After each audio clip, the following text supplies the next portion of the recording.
Bienvenue à toutes et tous pour l'interview de Plaire, aimer et courir vite. Film de Christophe Honoré qui est là avec nous. Bonjour Christophe, merci d'être là avec nous. Bonjour. Avec vos deux comédiens, Vincent Lacoste. Bonjour. Vincent. Et bonjour Pierre de la Donchamp. Merci. C'est en direct Oui, on est en direct. Merci à tous les trois d'être là. Ça fait plaisir. Là où on peut dire des conneries. Oui, voilà. Alors, on va justement, tiens, puisqu'on est en direct et puisqu'on est un peu après la projection officielle, c'est que ce moment, cette projection d'hier, eh bien, a été marqué par des salutations, des applaudissements magnifiques à la suite de la projection. Regardez ces images. On va revenir sur ce moment-là. Christophe Honoré, c'est votre grand retour à Cannes en compétition officielle. Qu'est-ce que ça représente, que cette fin-là de... Quand vous voyez ces images, qu'est-ce que vous ressentez à ce moment-là, Christophe ? C'est des sentiments contradictoires parce qu'à la fois on est évidemment très touché et très ému, et puis on est un peu gêné. Donc on a un peu envie aussi de se cacher sous un siège. Mais pourquoi gêné ? Je sais pas,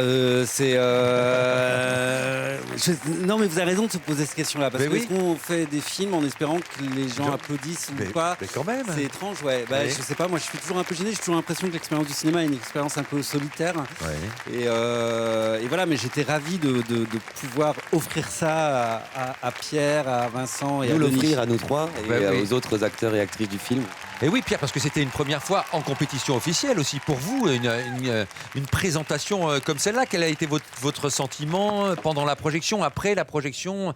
Il y a une forme de soulagement, de joie, on a l'impression... Qu'est-ce qu'on ressent à ce moment-là ?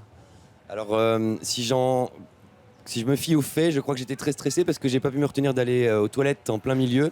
Et je suis revenu m'installer à ma place en me vautrant de tout mon long. J'ai raté une marche et je me suis explosé devant tous les autres acteurs, devant Christophe. Je suis arrivé, j'ai fini à quatre pattes pour me gâché en rasseoir. fait la projection. Donc je pense que j'étais stressé. Il a Et vous essayé de saboter une scène où il n'était pas, évidemment. D'accord, évidemment, il n'était pas là, bien sûr, mais ça, ce sont les acteurs. Vincent, vous, qu'est-ce que la sensation qu'on a là, je sais que vous m'en aviez parlé, vous étiez stressé avant la projection, avant d'arriver à Cannes. Ouais. C'était impressionnant pour vous d'être là en compétition officielle après la projection. On est dans quel état ? Déjà, on attend un peu voir les réactions que vont avoir les gens, quoi, parce Ouais. qu'on était un peu comme ça pour le générique et tout, genre bon, qu'est-ce qui va se passer maintenant ? Est-ce qu'on va Oui. se recevoir des tomates ou qu'on va avoir des applaudissements ? Et ça s'est hyper bien passé. Du coup, c'était hyper émouvant, quoi. Surtout, il y avait plein de gens de l'équipe du film et tout, Enfin, c'était hyper beau, quoi. Et puis, on sentait que les gens avaient vraiment aimé. Et... Vous aviez je sais pas, non, c'était vraiment très beau la projection d'hier. Oui, puis il y a des gens qui l'avaient pas vu dans l'équipe pour la plupart. Vincent et moi, on a eu la chance de le voir à Paris, mais plein de gens ne l'avaient pas vu de l'équipe et c'était émouvant de les voir le découvrir, le film. Et ça veut dire qu'on doute quand même encore, Vincent, Pierre, même si on a vu le film avant d'arriver à Cannes, il y a quand même une forme de doute avant. Non, mais franchement, là, la projection d'hier, comparément à... Nous, on l'avait vu, mais on avait vu tous les deux dans une salle.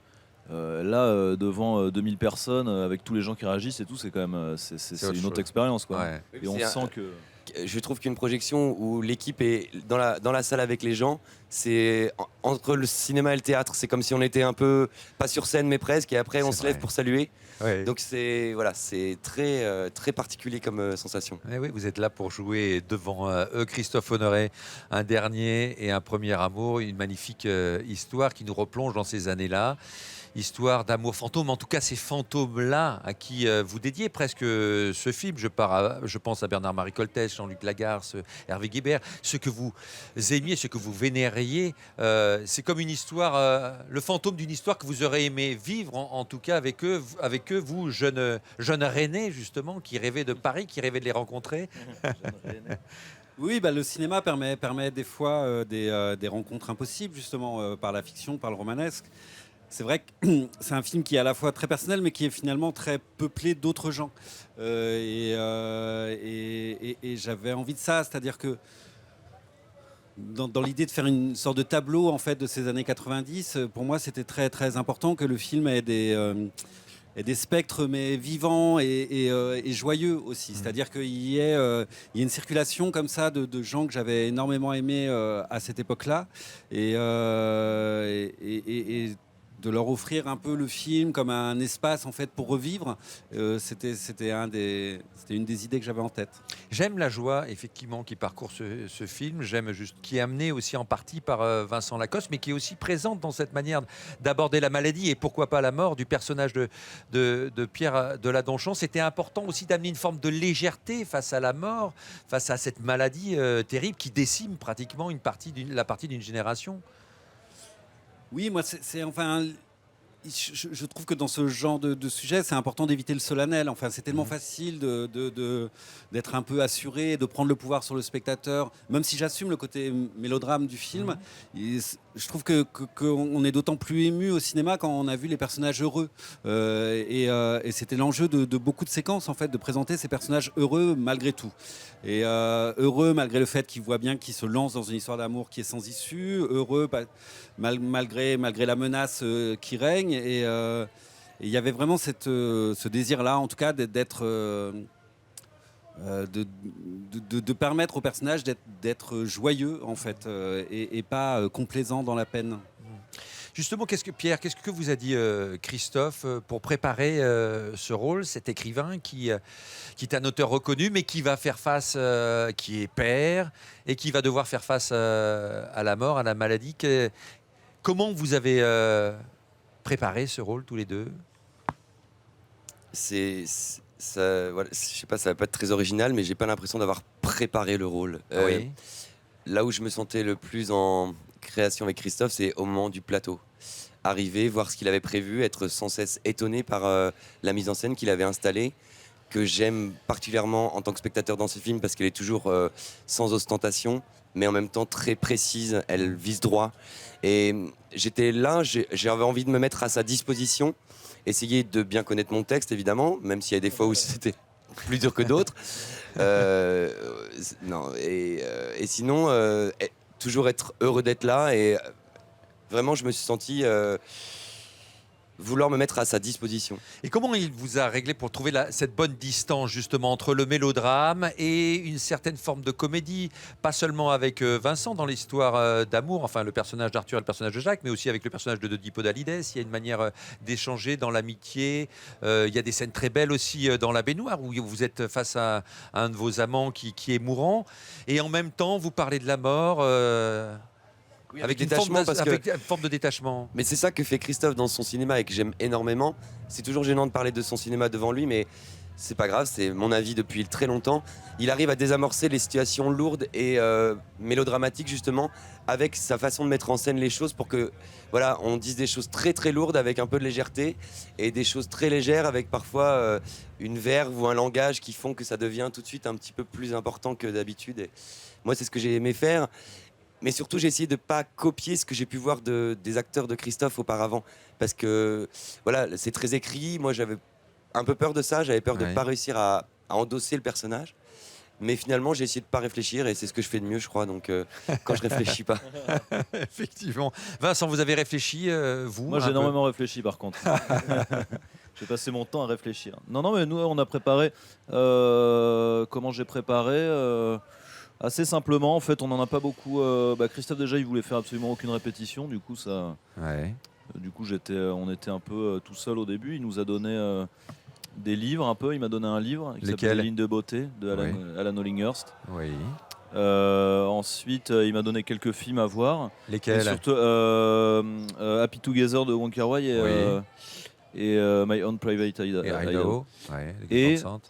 Et voilà, après c'était des discussions et tout ça. Moi, il voulait pas mal changer mon look aussi, ça aide quand même pas mal Vous êtes les costumes. Il voulait vraiment me plaquer les cheveux et tout ça. Ça vous a aidé, ça ?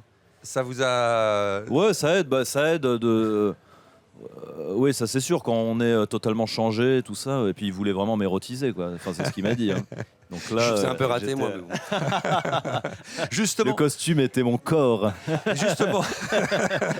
Mais justement, on voit votre corps aussi, et il y a des scènes d'amour physique. Est-ce que vous aviez une forme d'appréhension ? Parce que c'était une des premières fois que vous jouiez des scènes comme celle-là, Vincent. Ouais, bien sûr, mais c'était tellement bien amené par Christophe, et puis il voulait vraiment qu'on fasse uniquement ce qu'on voulait montrer et tout ça, c'est-à-dire il voulait pas du tout nous forcer à faire quoi que ce soit et tout ça, donc en fait c'était bien amené, et puis il chorégraphiait pas mal les choses, il nous mimait un peu les scènes, donc au final c'était assez joyeux quoi. Ouais. Et Pierre était assez stressé, mais bon, il faisait des blagues du coup, hein, parce quand il est stressé, il fait des Vous blagues. étiez stressé, pourtant après Du coup, l'inconnu on du rigole. lac, bon, vous avez, j'imagine, une liberté plus grande avec le corps face à une caméra, non Pierre, non? Non, je pense que j'en Ça ai moins de la s'apprivoise pas. liberté Ah avec oui mon corps depuis l'inconnu du lac parce que j'avais moins conscience de ce que je faisais à l'époque et d'avoir vu ce film où j'étais nu dedans, ça m'a un petit peu rendu plus pudique qu'avant.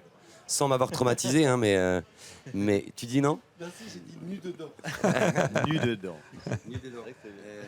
Mais j'ai aucune gêne à le faire, mais c'était pas moins difficile en tout cas. Ouais.